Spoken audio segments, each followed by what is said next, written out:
Hi guys, I'm just going to do a very quick Q&A. I've had a few people send me some questions and I haven't forgotten about you guys. I try to send my answers out. A few of them are like repetitive, so I just wanted to do a quick video, and if you guys have any more questions, feel free to leave me a comment down below and I will answer them as soon as I can. The first question is, when you were fertile, did you have any symptoms that gave you hope that you were about to ovulate?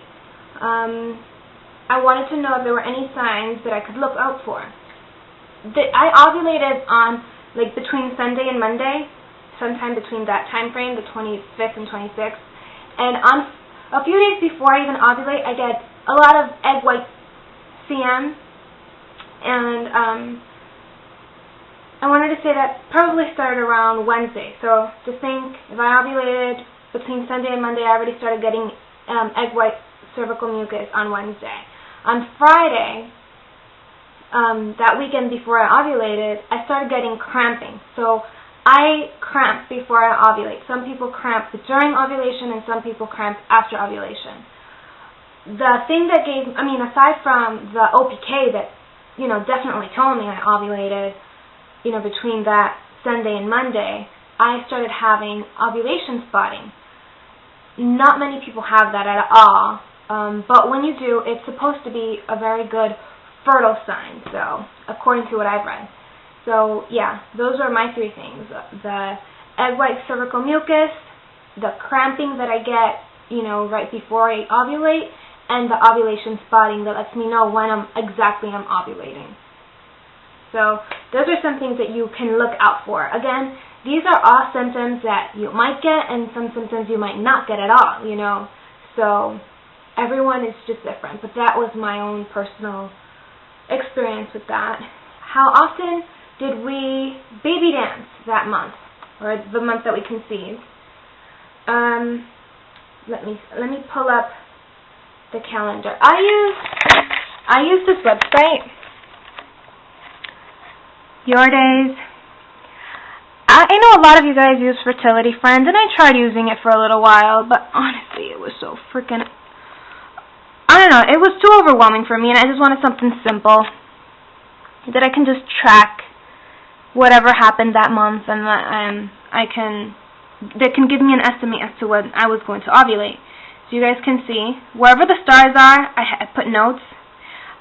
IBD'd, let me see. IBD'd that Monday, that Tuesday, that Wednesday, that Thursday, that Friday, that Saturday. I didn't do it on that Sunday, but I did it on that Monday. So I pretty much did it all week long. Now again, for some that works because the man has plenty of sperm, he produces plenty of sperm. But there are some people that can't quite do that. You have to do it every other day because of the low count in sperm. Do I have any advice or suggestions for the trying to conceivers? Absolutely. Just try, for as hard as it sounds, to relax and just go with the flow. Honestly, I think what helped me the most was saying, screw it. I am no longer peeing in cups. I'm no longer doing any of that bull crap, because that was just putting too much of a strain on me and my boyfriend, and it was just becoming too overwhelming. And just saying the whole screw it, we were just fine. And I think that let my body just relax and do what it had to do. So that's my number one advice. Oh, and just be very knowledgeable of your body. You can track as much as you want. You can go on Fertility Friends as much as you want. It's just knowing your own symptoms, because Fertility Friends changes.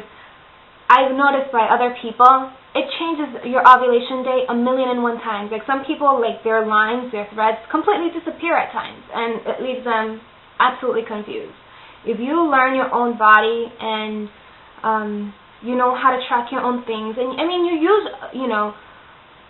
calculators to help you guesstimate, I think you'll be just fine. But not stressing and getting too involved into that whole Fertility Friend thing is the best piece of advice I can give anyone. Was I taking any meds while I was trying to conceive? I wasn't necessarily taking anything to conceive, other than I was just taking my prenatals and the megadose of folic acid, which I still am taking until the end of my first trimester. And I did mention I was taking baby aspirin because I was having a really bad molar ache, and I had taken it before for the same thing and it worked. So it just so happened that it happened right before ovulation. So yeah, that was the only thing I took. I took it for like 3 days. Am I going to make a video with Arturo? Yes. Right now we're just really, really, really busy, and he works a lot of hours, and he goes to school. So come mid-December, when he's out of school, I'm going to be hopefully making a video with him, and he can give you his own thoughts on everything and how he feels about pregnancy after loss and all of that good stuff. But it's nice because I ask him all the time, how do you feel? Like, how do you feel about this baby? And he's like, I feel really positive. I feel like everything is going to be just fine, just perfect. And, while it is nice to see him happy and positive about everything, it kind of encourages me to stay positive because, you guys, it is hard to stay positive. It's a lot easier said than done. So yeah, that is it for the questions that I have. If you guys have any other questions, again, please feel free to message me, put them as a comment, whatever. I am here to answer questions and help anyone in any which way. Alright, so that's pretty much it. Alright guys, bye.